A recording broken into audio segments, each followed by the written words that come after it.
Gold trusted gold buyers మీరు తాకట్టు పెట్టిన బంగారాన్ని విడిపించి ఈ రోజు ఉన్న మార్కెట్ ధరకు కొనబడను. భరతనాట్యం ఆడాలని ఉండేది, ఆడలేకపోయింది. థియేటర్ ఆర్టిస్టు చేసింది. అది నాకు ఫ్యామిలీ సర్కమ్స్టెన్స్ వల్ల ఆర్టిస్ట్ అయ్యాను. జరిగింది. ఆ పీరియడ్ అయిపోయింది అక్కడితో, ఆ జనరేషన్ అయిపోయింది. నేను ఆర్టిస్ట్ అయిన తర్వాత మళ్ళీ నా కూతురు కూడా రావాలంటే దానికి ఇంట్రెస్ట్ లేదు కదా. మళ్ళీ రేపు నన్ను అన్నిందంటే నీ వల్లనే లైఫ్ పోయింది నాన్న అంటే ఇవన్నీ ముందు ఆలోచన. అదే నేను ఇందాక చెప్పాను కదా, ఏదైనా ఒక ప్రాబ్లం వచ్చిందంటే సొల్యూషన్ ఆలోచిస్తాను. వచ్చింది, దానివల్ల ఏది అనిపించలే. వాళ్ళకి ఇంట్రెస్ట్ లేదు, చేయలేదు. నాకు ఇంట్రెస్ట్ ఉంది, నేను చేశాను. ఇంట్రెస్ట్ ఉంది సరే, అమ్మ థియేటర్ ఆర్టిస్టు లేకుంటే అటు నుంచి వచ్చారు, ఇన్నేళ్ల పాటు ఉన్నారు.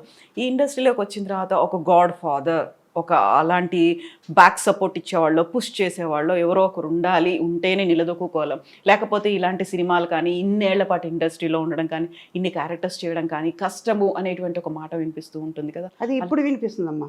మీకు లేరు అలా ఎవరు? అప్పట్లో లేదు. సావిత్రి గారు అన్న పిక్చర్ చేయలేదా, జమున గారు అన్ని పిక్చర్లు చేయలేదా, నాగేశ్వరరావు గారు చేయలేదా, రామారావు గారు చేయలేదా, కృష్ణంరాజు గారు చేయలేదా, కృష్ణ గారు చేయలేదా?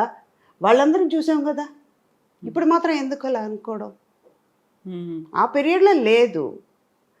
ఇప్పుడు ఈ మీడియాస్ అడ్వాంటేజ్గా సైంటిఫిక్గా మనం పెరిగే కొద్దీ కాంపిటీషన్ పెరుగుతుంది.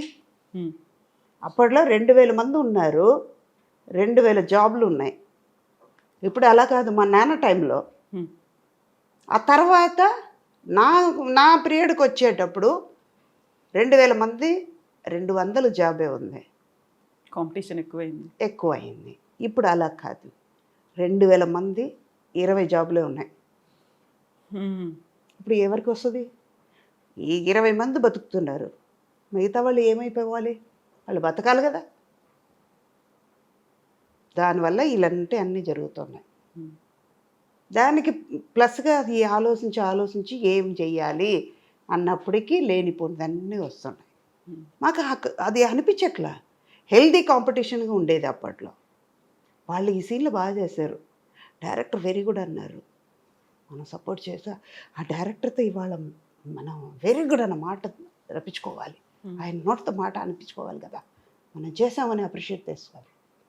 అలా పోటీ ఉండేది, మంచి హెల్దీ కాంపిటీషన్ ఉండేది. ఇప్పుడు సుధా, కవిత మంచి శారీ కట్టుకున్నారు కదా, నేను కూడా మంచిగా కట్టుకోవాలి, ఆవిడకంటే 10 రూపాయలు అప్పు తెచ్చుకునేనా నేను కట్టుకోవాలి అన్న కాలంకి వచ్చింది. దానివల్ల ఇలాంటి అన్ని ప్రాబ్లమ్స్ మనం ఫేస్ అవుతున్నాం. ఎంత కాంపిటీషన్ ఉన్నప్పటికీ అక్కడ టాలెంట్ అనేది కనిపించాలి. టాలెంట్ ఉంటే ఆఫర్స్ వస్తాయని, టాలెంట్తో పాటుగా అదృష్టం ఉండాలి అనే ఉన్న వాళ్ళు ఎంతమంది బయట వెయిట్ చేస్తున్నారు, ఎంతమంది ఉన్నారు. లేదే వాళ్ళకి, ఎందుకు లేదు? ఒక్కళ్ళు పుష్ చేయడం వల్ల వచ్చేది అనేది కాదు. మేబీ ఉండొచ్చు. మాకు ఒక బాలచంద్ర గారు, ఒక ఈవీవి గారు, ఒక రాఘవేంద్ర గారు ఇలాంటి వాళ్ళు దొరకడం వల్ల కూడా ఉండొచ్చు, మాకు వచ్చే క్యారెక్టర్ని బట్టి. ఇప్పుడు అలా కాదు కదా, దానివల్ల కూడా మైనస్ అయ్యి ఉండొచ్చు. ఎంత టాలెంట్ ఉన్నా అదృష్టం ఉండాలి, అదృష్టానికి తోడు మీరు చెప్పినట్టుగా పుష్ ఉండాలి, ఒక బ్యాక్ సపోర్ట్ ఉండాలి. మనం క్యారెక్టర్ ఉంటే మనం ఎలివేట్ చేసే శక్తి ఉండాలి. మనం ఎవరో ప్రూవ్ చేసుకోవాల్సిన సమయం రావాలి. మనం ఏంటంటే మనం ఎంతవరకు వెళ్ళగలుగుతాం అన్నది మనలో ఉండాలి. మా మదర్ అనేవాళ్ళు, నేను చేయలేను అంటే కుడిగాలు పెట్టావు, ఎడంకాలు బాగానే ఉంది కదా, పెట్టు, 2 అడుగులు వేస్తే నువ్వు వెళ్ళాల్సిన డెస్టినేషన్కి వెళ్ళిపోతావు. అలా మోటివేట్ చేసేవాళ్ళు ఎంతమంది ఉన్నారు? ఇప్పుడు తక్కువ అయ్యారు. నువ్వు చేయలేవు, ఎందుకు పని లేదా చెప్పేవాళ్ళ ఉన్నాం.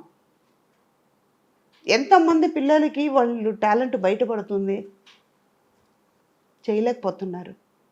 మేబీ వాళ్ళు ఫినాన్షియల్గా సపోర్ట్ లేకపోవడమో, లేకపోతే ఫ్యామిలీ బ్యాక్గ్రౌండ్, ఎవరు గైడెన్స్ లేకపోవడము, ఏదో ఒకటి జరిగి అది బయటపడలేకపోతుంది. దీంతో పాటుగా మిస్లీడ్ అవ్వడము ఇలాంటివన్నీ ఉంటాయి, ఒక ఊబిలో చిక్కుకుపోవడం అనేది ఉంటుంది. నేను ఎవరిని ఇంటర్వ్యూ చేసిన ఈ క్వశ్చన్ మాత్రం కంపల్సరీ అడుగుతానమ్మా. గతంలో ఉన్నటువంటి సిచ్యువేషన్స్ ఇప్పుడు కాదు, ఇప్పుడు ఉన్నటువంటి పరిస్థితులు అప్పుడు లేవు అనుకున్నప్పుడు కమిట్మెంట్లో లేకుంటే కాంప్రమైజ్ అవ్వాలను మీటూ మూమెంట్లు ఇవన్నీ వచ్చాయి అనేది ఉంటుంది కదా.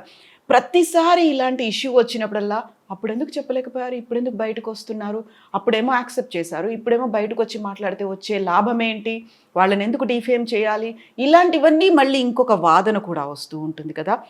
సుధమ్మ గారు 40 ఏళ్ల నుంచి సరే అప్పుడు అమ్మా నాన్న తోడుండేవాళ్ళు వచ్చేవాళ్ళు, ఆ తర్వాత ఎప్పుడైనా అరే నేను ఫిట్ అవ్వట్లేదు ఇంకా వెళ్ళిపోవాలి అలాంటి సిచ్యువేషను, లేదు ఇలాంటి ఫోర్స్ ఎక్కువ అయిపోతుంది నా వల్ల కావట్లేదు అనేదో, తప్పనిసరి పరిస్థితుల్లో కాంప్రమైజ్ అవ్వాలి అనేవాళ్ళు. చాలా వరకు ఓల్డ్ హీరోయిన్లు అప్పుడు అమ్మలు క్యారెక్టర్ ఆర్టిస్ట్ చేసిన వాళ్ళు అర్ధరాత్రుల్లో వస్తారు, డోర్లు కొడతారు, ఇలాంటివన్నీ ఈ మధ్య కాలంలో మాట్లాడుతున్న వాళ్ళు ఉన్నారు కదా.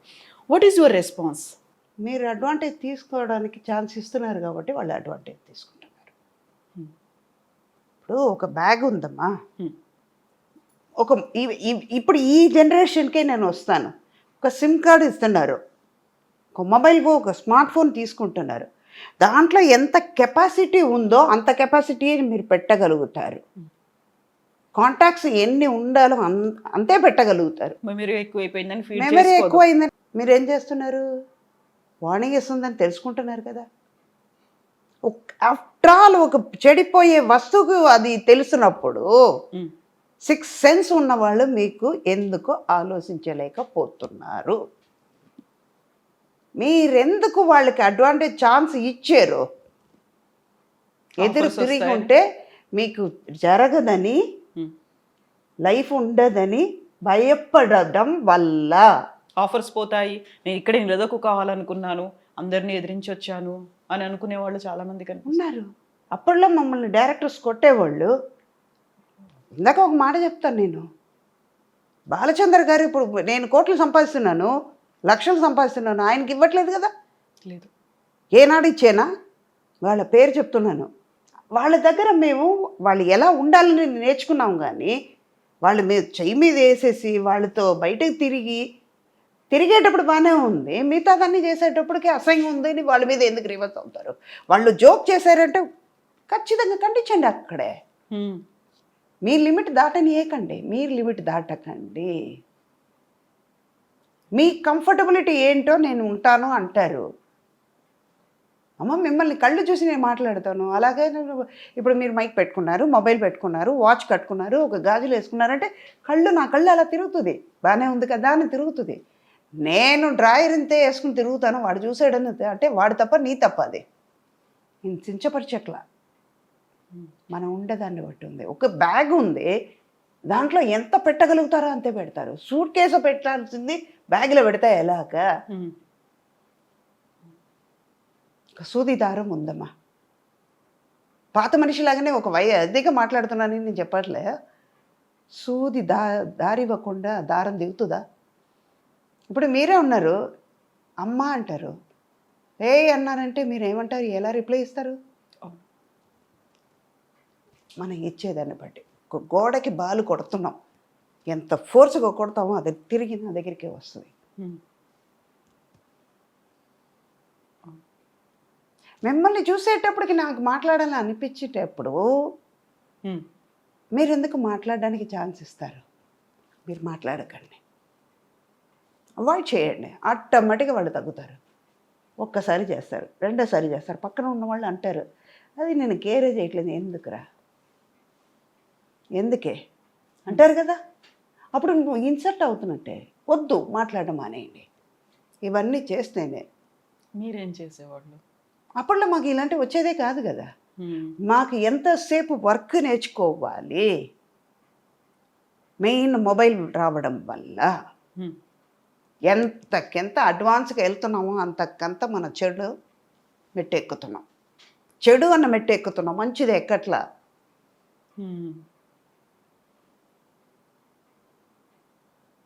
అనిపిస్తుందా ఇది కరెక్ట్ పాయింటా? నా వరకే అది కరెక్ట్ పాయింటే. కాకుండా మిమ్మల్ని ఓల్డ్ స్కూల్ అంటారు. అది మీరు చెప్పాల్సిన అవసరం లేదు. నా ఓల్డ్ స్కూల్ నాకు మంచిది, అది నాకు ఇష్టం. ఓల్డ్ స్కూల్గా ఉండడం నాకు ఇష్టం. దానివల్ల నేనే పోగొట్టుకోలే, ఇలాగే ఉంటా. అలాగే ఉండండి. ఆ అడమెంట్సీ నాలో ఉంటుంది, అది నాకు అందంగా కనిపిస్తుంది. నాకు అదే కదా కావాలి. మీకు అనిపిస్తుందంటే మీకు అది బాధగా ఉంటే ఐ డోంట్ కేర్, నా వెళ్ళిపోతూ ఉంటాను నేను. అది మీ తప్పు, మీ చూపులో తప్పు, మీ ఆలోచనలో తప్పు. నేను చెప్పలేదు కదా మీరు ఆలోచించండి, మీరు తప్పుగా చూడండి అని నేను చెప్పలేదు కదా. నాకు అది కరెక్ట్ అని అనిపించింది కదమ్మా. మీ చూపులో తప్పు ఉన్నాయి, మీ ఆలోచనలో తప్పు ఉన్నాయి. అలాగని నేను తప్పు చేసి పాయింట్అవుట్ మిమ్మల్ని చేయడం తప్పు అంట నేను. అదే సుధావే, నేను ఇది మాట్లాడతాను అది మాట్లాడతానంటే తప్పు నా వైపు పెట్టుకుని ఎదటి వాళ్ళని పాయింట్అవుట్ చేయకూడదు. మీరు ఆలోచించాలి, నేను తప్పు చేసి ఉండొచ్చు కదా, ఎందుకు అన్నారు అన్నది ఆలోచిస్తే తప్పు రాదు అక్కడ. ఇన్ని చెప్పారు, మీరెందుకు అవకాశం ఇచ్చారు, మీరెందుకు ఇమ్మీడియట్గా రియాక్ట్ అవ్వలేదు, ఇవన్నీ చెప్పిన తర్వాత మీరెందుకు పక్కకి వెళ్ళిపోయలేదు, మీరెందుకు వాయిస్ ఇవ్వలేదు ఆ టైంలోనే అనుకున్నప్పుడు ఇవన్నీ మీరు మాట్లాడుతున్నారు అనుకుంటే యూజువల్గానే ఒక మహిళకి ఇంకో మహిళే కదా సహాయం చేయాల్సింది, మా వాయిస్ తనే కదా సపోర్ట్ చేయాల్సింది, వినాల్సింది. అలా కాకుండా ఏంటి మమ్మల్ని తప్పు పడుతున్నారేంటి సుధా గారు అన్న వాళ్ళకి ఏం చెప్తారు? అది వాళ్ళ మీద తప్పు ఉండుంటే ఎవరి మీద తప్పు అన్నదే ఆలోచించాలి ముందు. ఇద్దరిని కూర్చోబెట్టేసి అడగాలి, డైరెక్ట్గా అడగాలి. ఒక్కళ్ళ మీద ఇమ్మీడియట్గా చెప్పకూడదు, రెండు వైపులు చూసి మాట్లాడాలి. ఒక్కళ్ళు ఇది చెప్పేశారా అంటే కళ్ళు మూసుకుని నమ్మకూడదు. ఎక్కడో చిన్న తప్పు జరిగి ఉండొచ్చు, ఎందువల్ల జరిగింది, ఎవరి వల్ల జరిగింది అన్నది తెలుసుకుని మాట్లాడితే ఫ్యాక్ట్ ఏంటో తెలియాలి. తెలుసుకుని మాట్లాడితేనే ఈ ప్రాబ్లం రాదు. బట్ అవన్నీ అక్కడి దాకా వెళ్తున్నాయి అంటారమ్మా, ఫ్యాక్ట్ కోసం, ఫ్యాక్ట్ ఫైండింగ్, ఒక కమిటీయో ఇంకోటో ఇవన్నీ తేలుతున్నాయి అంటారా మీరు? ఎంతసేపు ఇలాగే కూర్చుంటాం కదా, అక్కడ ఎదురుగా ఏం నడుస్తుందో తెలియడం లేదు కదా. దానివల్లనే బయట ఏం జరుగుతుందని చూడండి, కళ్ళు తెరిసి లోకంలో చూడండి. ఇందాక నేను యూట్యూబర్స్ వాళ్ళకి చెప్పాను కదా, సేమ్ అదే. బయట ఎన్నో జరుగుతున్నాయి, అవన్నీ చూపించండి. టాలెంటెడ్ కిడ్స్ ఎంతమంది, ఒక్కొక్క ప్రోగ్రామ్ వాళ్ళు పాడుతా తీయగల పిల్లలు ఏం పాడుతున్నారు, ఆ డాన్స్ ఏంటి, పిల్లలకి ఏం చేస్తున్నారు, ఆ టాలెంట్ మీరు ఎంకరేజ్ చేయండి, అది చూపించండి. ఎవడో ఏదో చేశారు, ఈవిడ ఇది చేస్తుంది, అదంతా ఎందుకు? ఇంకా మీరు మైండ్ పాడు చేసుకుని ఎదటి వాళ్ళ మైండ్ని పాడు చేయడం ఎందుకు అంట నేను.